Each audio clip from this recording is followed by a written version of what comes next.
യുദ്ധത്തിന്റെ പൊടിക്കാറ്റടങ്ങുന്നുവെന്ന സൂചനകൾക്കിടയിലും പശ്ചിമേഷ്യയിൽ സംഘർഷത്തിന്റെ തീ ഇനിയും അണഞ്ഞിട്ടില്ല. ഇറാൻ, ഇസ്രായേൽ, അമേരിക്ക ഈ മൂന്ന് ശക്തികളുടെ ഇടയിൽ രൂപപ്പെടുന്ന ഓരോ നീക്കവും ലോകത്തെ ഒരു പുതിയ സംഘർഷത്തിലേക്ക് തള്ളിവിടുകയാണ്. ഇറാനുമായുള്ള യുദ്ധം ഏതാണ്ട് അവസാനിക്കാറായെന്ന് US പ്രസിഡന്റ് ഡൊണാൾഡ് ട്രംപ് പറയുകയാണ്. ഫോക്സ് ന്യൂസ് അവതാരക മരിയ ബർഡിനോരോമയുമായുള്ള അഭിമുഖത്തിലാണ് ട്രംപിന്റെ പ്രതികരണം ഉണ്ടായത്. അഭിമുഖത്തിന്റെ ചെറിയൊരു ഭാഗം മാത്രമേ പുറത്തു വന്നിട്ടുള്ളൂ. അഭിമുഖത്തിലെ വെളിപ്പെടുത്തലുകളോട് വൈറ്റ് ഹൌസ് ഔദ്യോഗികമായി ഇതുവരെയും പ്രതികരിച്ചിട്ടുമില്ല. ഇറാനുമായുള്ള യുദ്ധത്തിൽ US ലക്ഷ്യങ്ങൾ കൈവരിച്ചെന്ന് കഴിഞ്ഞ ആഴ്ചകളിൽ ട്രംപ് അവകാശപ്പെട്ടിരുന്നു. എന്നാൽ ഇറാൻ US രണ്ടാം ഘട്ട ചർച്ചകൾ ഉടൻ പുനരാരംഭിക്കുമെന്ന് ട്രംപ് നേരത്തെ വ്യക്തമാക്കിയിരുന്നു.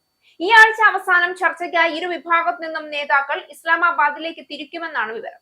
എന്നാൽ ചർച്ചയ്ക്കായി കൃത്യമായി തീയതി നിശ്ചയിച്ചിട്ടില്ല എന്നത് ഇറാനിലെ ഒരു മുതിർന്ന നേതാവിനെ ഉദ്ധരിച്ച് റോയിട്ടേഴ്സ് റിപ്പോർട്ട് ചെയ്തു. ഹോർമൂസ് കടലിടുക്കിൽ അമേരിക്ക ഏർപ്പെടുത്തിയ നാവിക ഉപരോധം ഈ സംഘർഷത്തെ കൂടുതൽ ഭീകരമാക്കുന്ന പുതിയ അധ്യായമായി മാറിയിരിക്കുകയാണ്. സമാധാന ചർച്ചകൾ പരാജയപ്പെട്ട